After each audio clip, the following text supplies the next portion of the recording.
Welcome back to Starting a Business Simplified. This is a special episode. I have with me marketing collaboration author, advisor, and speaker, Therese Tarlinton. Her and I had an amazing conversation that was so incredibly good that I have broken it up into 2 episodes. So, a little bit about Therese. She is a matchmaker for business brands. When interesting companies want to expand their audience, increase their credibility, and make a bigger profit, they come to her. The conversation that we had was around how to find the right collaborations to have when you're starting a business. Who should you reach out to? What kind of partnerships should you have? And some ideas around what you can start doing now. It's not too early to get started. Finding those partnerships and working with people to help boost your brand and help their brand as well. We talk about how important it is for the client experience, for them to have the very, very best experience they can have through building partnerships. I'm so excited for these episodes. You're going to get both episodes back to back so you can listen to them in sequence or whatever time works for you. We're going to chat about how to have these partnerships. Therese is an author, and she wrote the book Swap, Marketing Without Money. So let's get into it. Welcome to Starting a Business Simplified, Navigating the Shift, a podcast for those of you looking to transition from a medical career to starting an online business. I will be sharing how to get started, success stories, and more. If you are looking to make the move from medicine to online, but don't know where to start, this is the podcast for you. I'm Suzy Rains, your host, and I look forward to helping you simplify starting a business.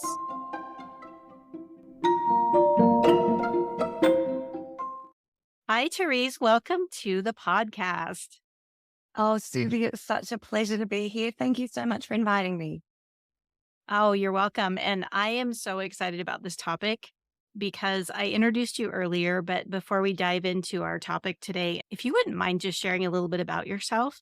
And we're really focusing on the book that you wrote and the content that's in there because it's so incredibly valuable. As a small business owner, marketing without money. That's just saying that I think is so good. So if you don't mind just sharing a little bit about yourself and what brought you to write the book, actually, I want to know the answer to that one. And I know the listeners do too. Okay, fantastic. Well, I started out my career in marketing, and it was on a trip to America that I found a Jeep baby stroller, and I actually brought that to Australia. And that was my first entree into the world of kind of partnerships where Coldcraft, the manufacturer, had done a partnership with Jeep, the car manufacturer, to create a Jeep stroller. So I brought that in and was able to create a big business here in Australia, selling Jeep strollers. And then I got Sesame Street, and then I got United Colors of Beneathorn, and I started manufacturing. And so this whole world of partnerships opened up. I was also able to actually get a deal with Huggies, where they put my stroller on every nappy around the country. And that catapulted my tiny little small business out of my second bedroom into its first $1 million in revenue. So I started with this partnership realization. And then when I sold that company, I moved into big listed, stock exchange listed brands, big global brands with huge budget. And I started teaching them how to do partnerships with smaller brands. And when I've done that for many years, and so the book came about because I've been mentoring women in business for about 16 years. When I started my first business in my 20s, I had a mentor who really helped shape my confidence, helped shape my business know-how, and just pumped up my tires when I needed a little bit more. So it was during COVID that I was trying to help as many businesses as I could, because obviously it hit a lot of people very hard. And I kept saying the same thing. Have you thought about partnerships? Who could you partner with? who's got the same customer as you?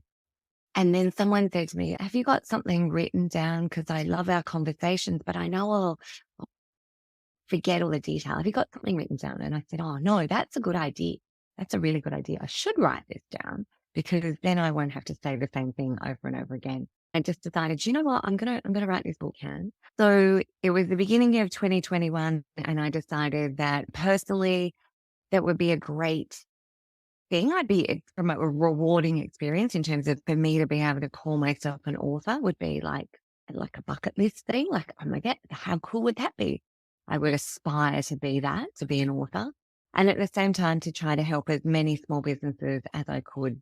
So I put my head down and actually wrote the book within a few months, then got a publishing deal. And so the publisher took my book or my manuscript and made it into a book. And it got released at the beginning of 2022. And it has been a magic carpet ride since then. So Swap Marketing Without Money, that was the title of the book. And I called it that because I've been doing partnerships for nearly 20 years.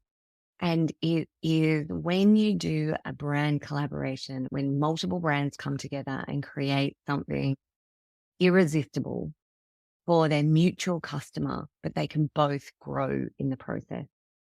So the book is all my secrets, all my stories from dealing with very tiny startups through to massive global brands and how you can find your uniqueness, do a deal with another brand, over deliver on their expectations, and then turn your taxi light on so you can attract the next partner.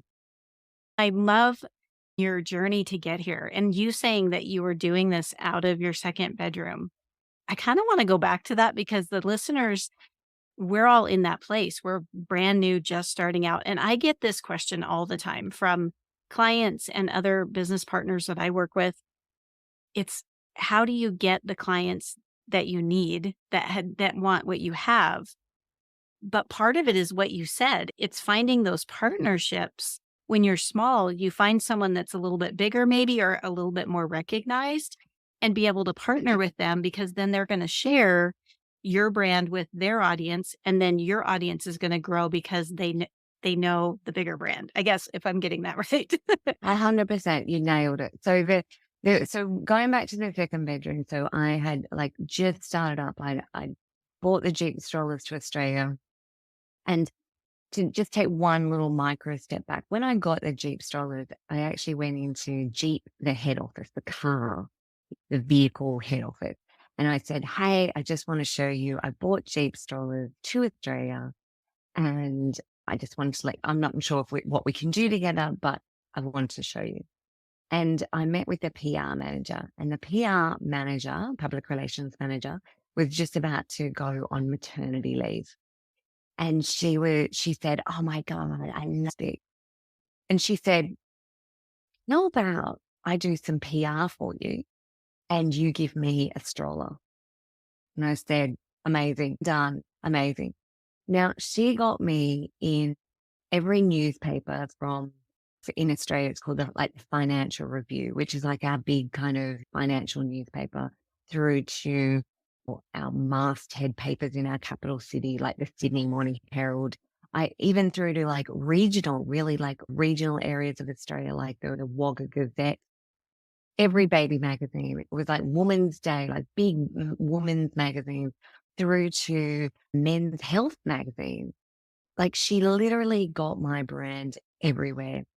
And that was because it was something that no one had seen before. It was about combining babies and a really masculine brand. But it just worked. And it really hit a cultural element in Australia with the big pump up tires. And it was a bit all off road. I think Jeep in Australia has a slightly different brand image than in the US. So in the US, it's like you've grown up with it. It's like a really known, trusted brand. Whereas in Australia, it was probably a little bit more aspirational. You didn't see Jeeps everywhere. They're not a common vehicle. And so they were for the people who were adventurous and had a great, interesting life and did stuff on the weekends. That was a real cultural element that we were able to capitalize on. So when she got me in all the newspapers, that's when I got a call from Huggies, which I just told the story about. But when you think about it, here's the thing. So I'm in my second bedroom and I get a call from Huggies. Now, Huggies, what a Huggies got? Like, why would a big international brand, why would a big, huge global brand want to do a partnership with me, a little startup in my second bedroom? And the answer is big brands need conversation. Like, there's only so many ways you can talk about nappies, right? Like, Yeah. big brands are quite, and I don't mean this in a bad way, but, quite faithless, right? Like, they're a big corporate company. And small brands, like, so my face, my story had been in the newspapers, and they'd been talking about this young mum had bought this baby stroller to Australia. And I was in all different types of press and I was on TV and things like that. And so why do big brands need this? One, they need conversation. So if they could actually tie themselves to a trending new brand that people were talking about, that parents were talking about, that was in the media, then that gives them a bit of like street credibility, a bit of cool credibility. And so that's what they get. So big brands need small brands. And what did I get? So I got obviously a flood of credibility from being linked with a big brand like that. So it elevated my brand, it elevated my business. And then I also got, then it attracted new retailers. So then I got Target, started calling me, and I got a swarm of new customers because they had seen my product, it was new. And so it helped me establish a business. So when you are in your second bedroom and you're thinking, I don't have anything to offer, what could I possibly offer?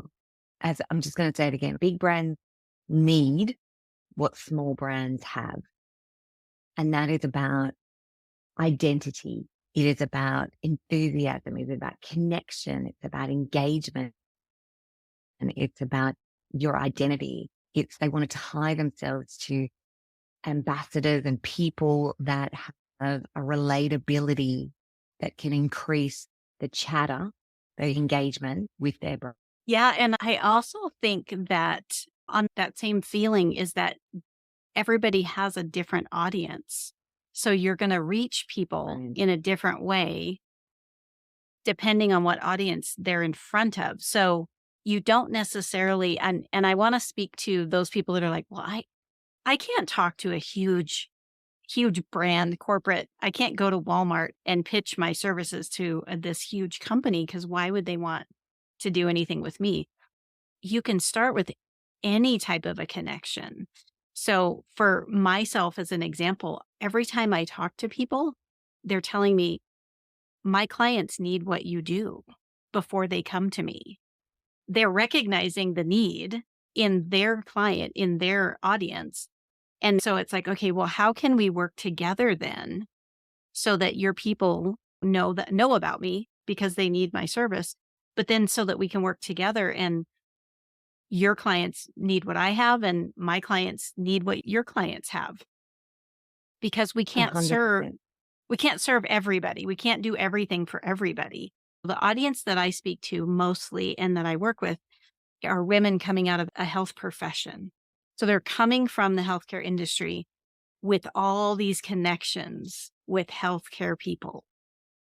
And they're usually going into a business where they're doing consulting or coaching of some sort or teaching around the same industry. So they're staying kind of in that healthcare industry. For example, if you can tie yourself to what I'm doing, I'll share what I'm doing and then we can talk about that. I just signed an agreement with a online energy healing certification course. They certify people that want to learn this new modality for coaching and consulting and therapy.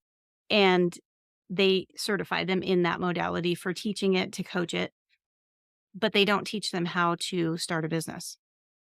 So I'm writing an online course to go with their certification program that teaches what I do, which is here's how you start a business and here's all of the things that you need. And it turned the light bulb in my head like that can happen with anybody, any service base that you have. And I want to ask you about, I'm looking at chapter 4. I'm looking at your book right now. So I'm going to ask you about it, but finding those connections. So I had a conversation with a person last week and she's a nurse. She's leaving the nursing profession. She's doing specifically coaching around perinatal coaching. So for women that are in the perinatal phase of life. And there's such a huge need for it. She's like, I don't know where to go and look for people. And I'm thinking, you don't want to talk. Well, you can talk to your client straight to your client, but you need to be networking with OBGYNs. You need to be networking with doctors and hospitals. And like my brain went straight there. And so I'd love to have a conversation around finding that compatible partner. Chapter 4, I'm just looking at Yeah. it. Great. It's like Great. one of my favorite chapters because everybody's going to be in a different level and we offer different things. And for this particular audience, we're talking services. So if you could Yeah. address Yeah. more towards the Sure. service base. Yeah. Yeah. What are some things that the listeners could take away? Just how do you find who you should be partnering with or what doors should you be knocking on? You nailed it when you said, like, what other services are they doing with my product? So the best partners are, what do they do before you and what do they do after you? So they're the most compatible partners. And from a service point of view, so you talked about the energy healing, and so you're actually doing that, giving them also the craft, and you're giving them the business. So how do I make a business out of the work that I'm doing? And when I say a craft, that could be that you're going into marketing, you're going into coaching, or you're going into energy healing. It could be any of those things. But it's like we usually start our business because we have a love and a passion for what we do. That's our craft. And that might be a personal training or a massage, or it could be anything, but we love what we do. Does that mean that we're great business people? No, it means we're great at what we do. We might not know how to balance our books or do a Facebook ad or any of those things. And so they're all the skills that we have to learn that make us a complete business. Now, within that, as I said, you've got a craft. You're really good at something, but you might be, I'll say, lacking in something else. So that's like the best partnership. And when you go to this, and so you were saying about the energy and your business coaching. So this is about what can I offer our mutual customer that's going to make it even better than what I could just offer by myself. So you by yourself, good. Energy healing by itself, good. Both of you together, magic, better result for the Yeah. customer. So this could be, so if you're a personal trainer, and it could be a personal trainer and a stylist, or a personal trainer and a nutrition coach, or a personal trainer in a health food store. So it's like, how can I get my client an even better result than they could get just from working with me by myself? And so I'm going to give an example from a service base, and then I'm going to go back to like how you find them. So locally here, what I've just seen, and I think it's brilliant. So I saw 6 small business owners, okay? 6 small business owners, and they actually came together and created a competition. So this is something that literally every single person here could be doing, could be tapping into their network. So I'll tell you what the competition was. The competition was to win the ultimate book writing and publishing package. So imagine if you were sitting at home and you're like, I'm thinking that I would really like to write a book. Now, these 6 companies are all individual, like solopreneurs, and most of them are out of their second bedroom. There is a printer involved. So he's got a shop, but otherwise. So there was a kind of a book coach, and he took the idea of a book out of your head and got it into a bit of a Word document. Then there was an accountability coach who actually like kept you in line, kept you on track to achieve your goals. And then there was a publisher who took your Word document and made it into a book. Then there was a printer who took your book, took your manuscript and made it into a paperback. Then there was a photographer who would do a great headshot for you so you could promote your book and have your shot on the back of the book. And then there was a videographer who was actually creating like a trailer so you could sell your book. Now, those 6 friends, and they just met at a networking event, they got together, and what they contributed is they contributed a service each. So in the customer's mind, the package, the promotion was worth $30,000. What everybody did was they contributed $5,000 worth of value that the customer got. So there's $5,000 worth of accountability coaching, $5,000 worth of publishing deal. So none of them, there was no money changing hands between them. No one was paying each other. But as a collective, they gave the winner $30,000 worth of value. Now, this was a competition. This could have been a podcast series. This could have been a weekend workshop.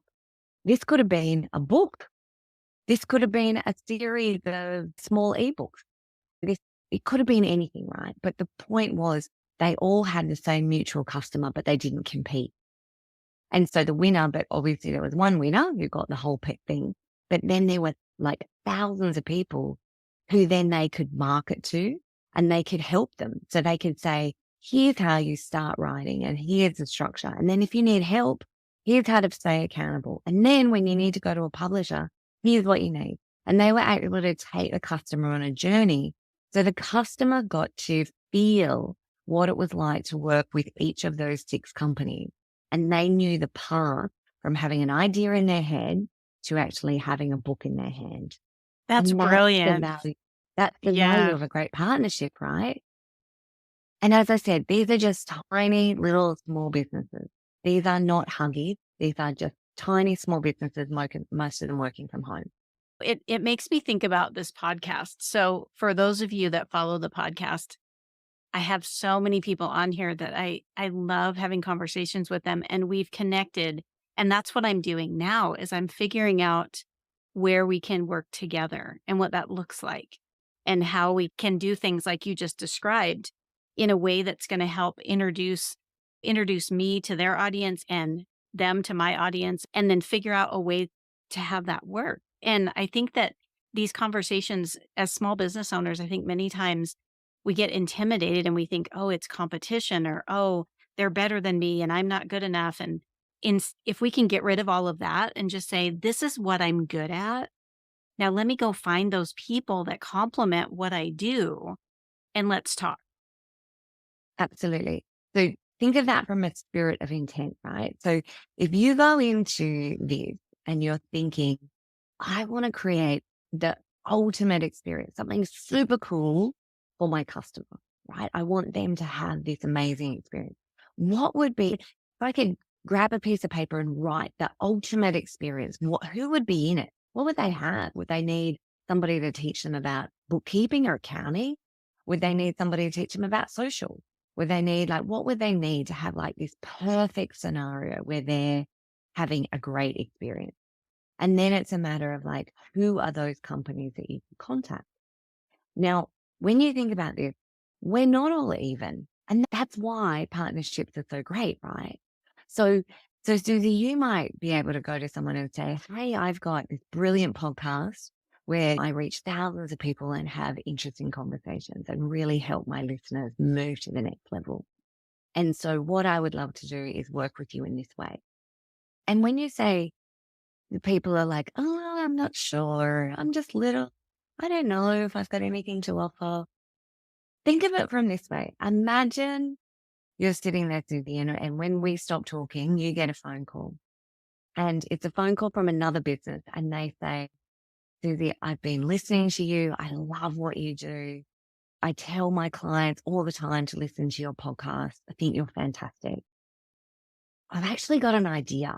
I've got an idea of how we could work together so your listeners can have an even better experience.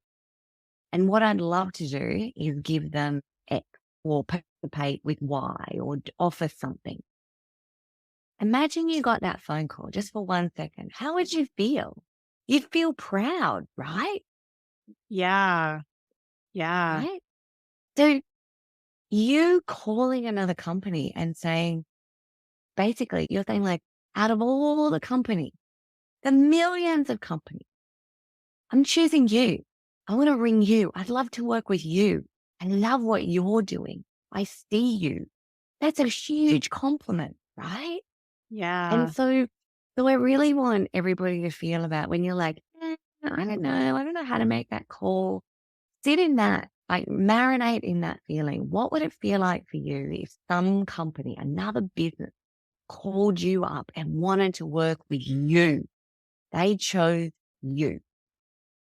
You Yeah. could be that for someone else. Yeah, it's just like when I had an experience that happened recently with another podcast. I had applied to be on the podcast and I'd listened to some of their episodes and I was like, this would be really good. But I didn't get overly attached to the idea because I was like, they're a big podcast. They have a production team and all that. I'm like, they are not going to, if they do, great. If not, I'm okay with it. And I kind of let it go. And like almost 3 months went by. And I got an email finally, and they were like, we would love to have you on. And my heart is exactly what you just described. I was like, oh, they want me on their podcast. And it was an amazing experience. And it helped me understand that this world is big. You're in Australia. I'm in Colorado in the US.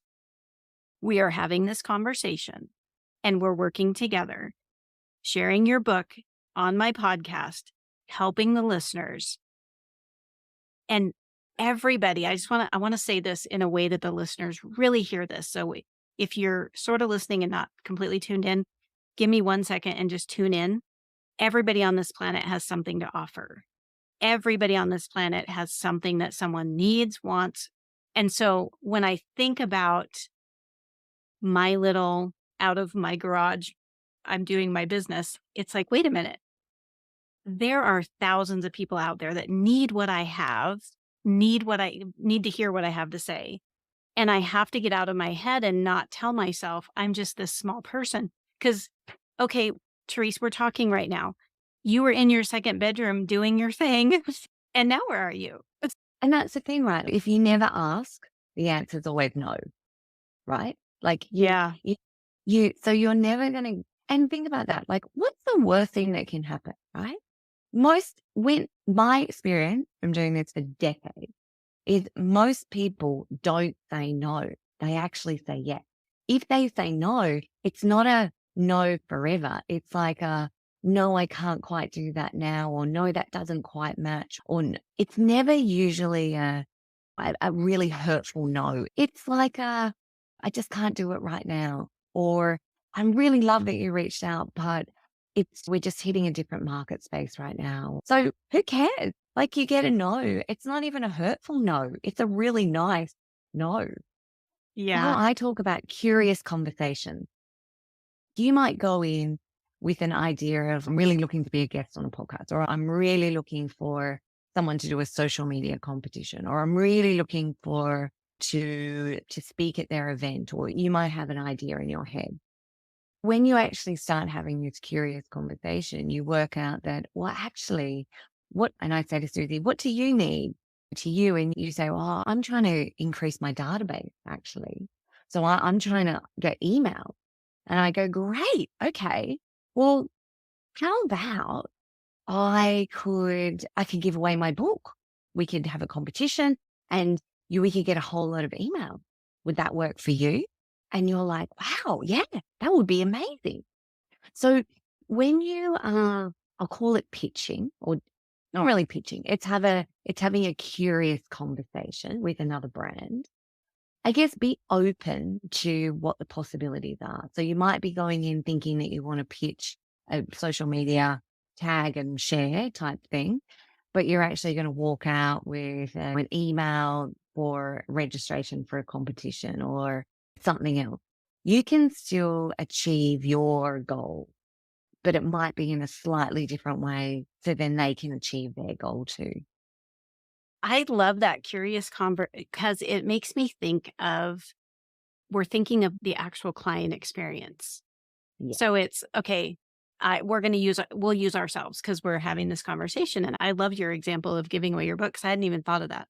So we're having a conversation, and what I'm thinking about as a podcaster, as the host, what are my listeners going to get the most out of when we have this conversation? So my thought process when I asked you to be on my podcast was, I saw your book, I bought your book, I read your book, and I went, she would be really good for my listeners.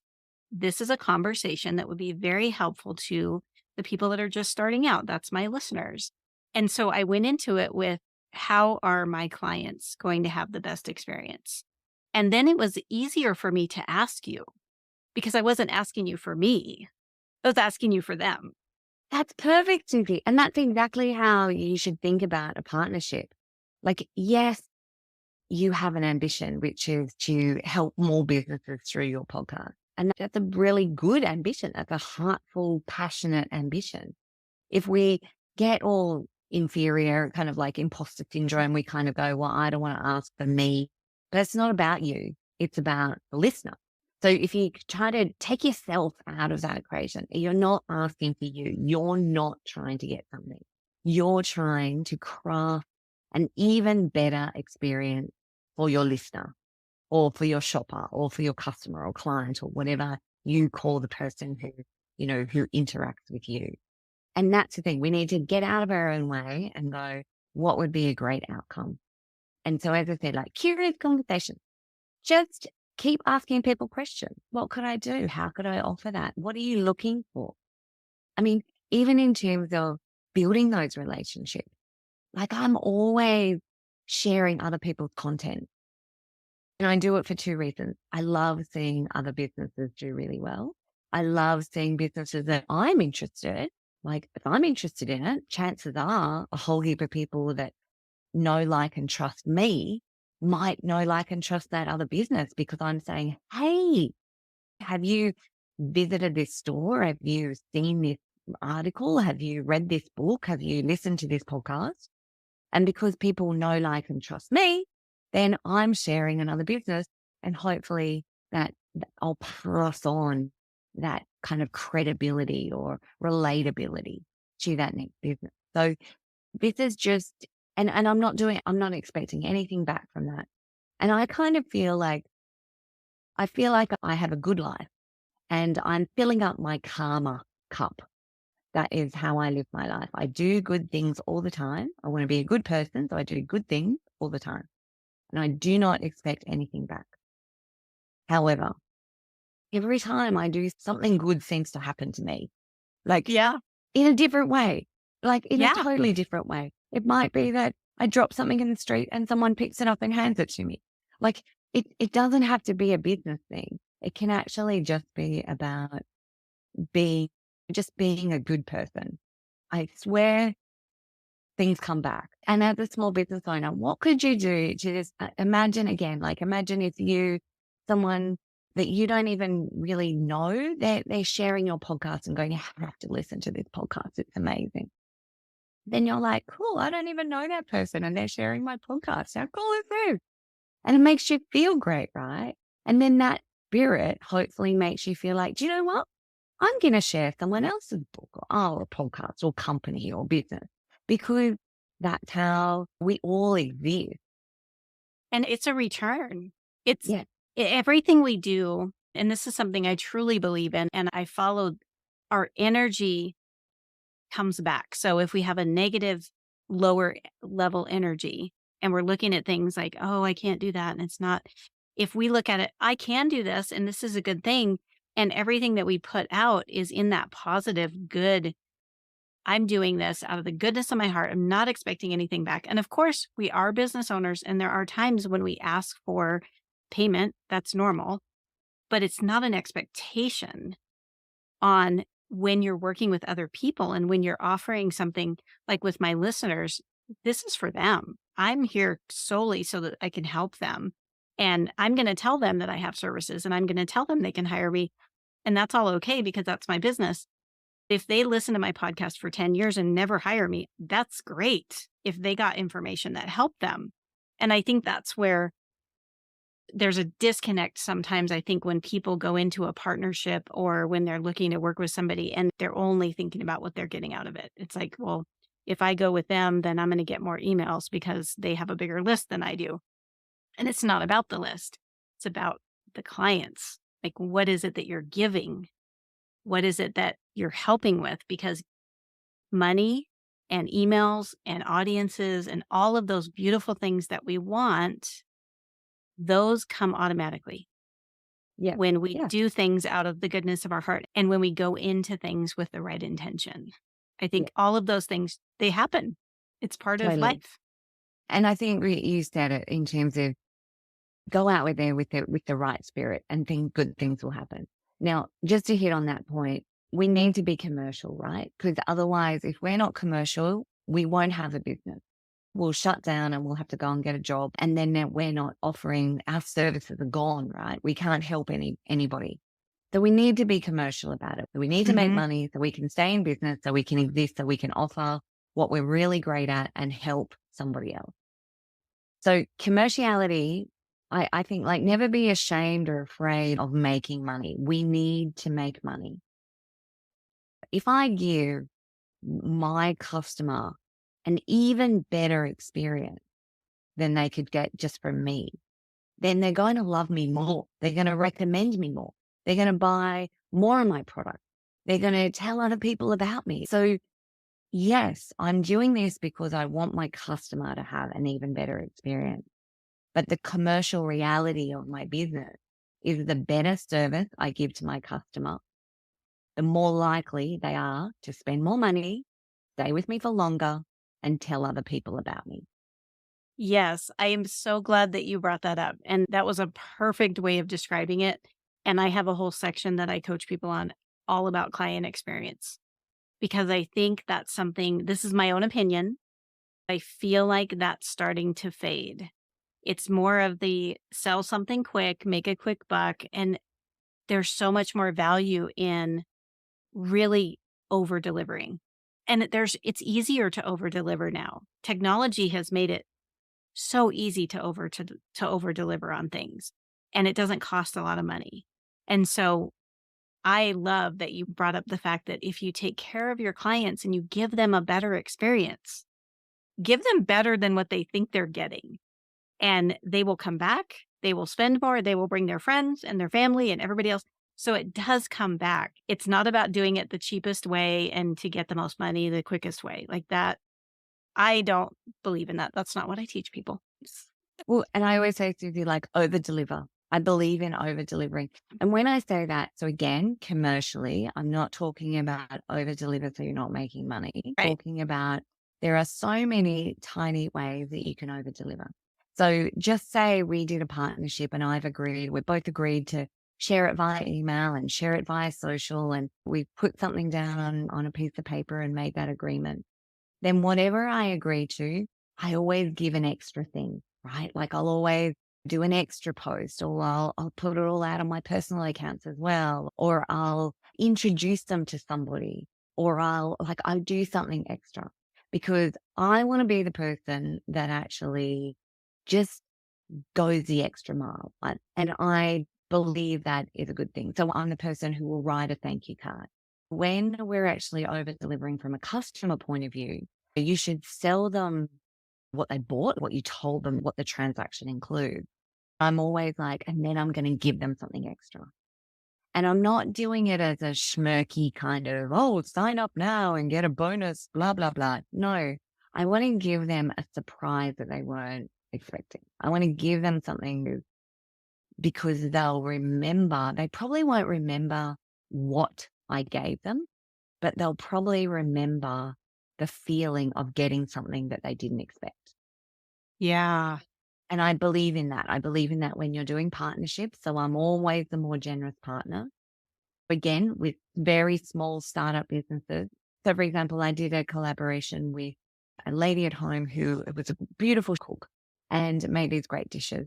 And so we agreed that I was doing a promotion. It was with a company that I was working with and they make candles. And so we had a Christmas range and and I think it was a vanilla and rhubarb candle.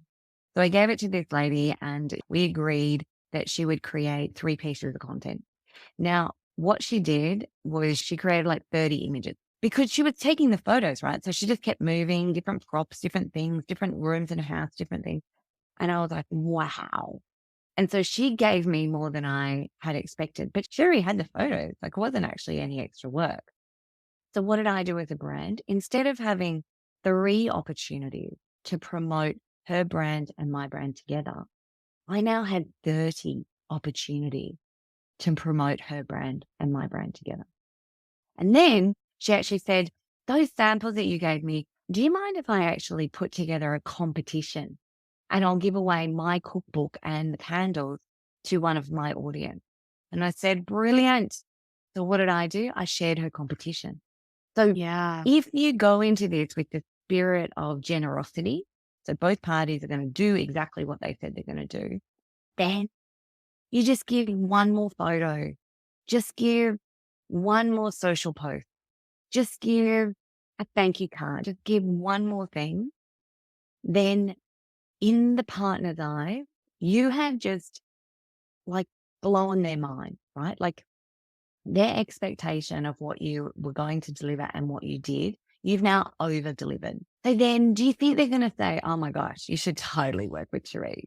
And that's what I do to other people. So when I work with a partner and they're really generous and they do the right thing, and it's in my book, I've actually mentioned these companies because if you are generous to me, I am 10 times more generous back to you.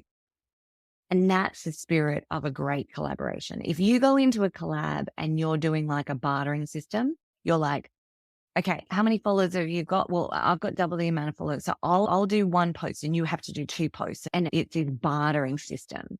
Then that never works. It might work okay, but they're not the collaborations that fly. The Yeah. collaborations that fly are the ones that are so generous and the customer gets such a great experience that both brands just boom. Yeah.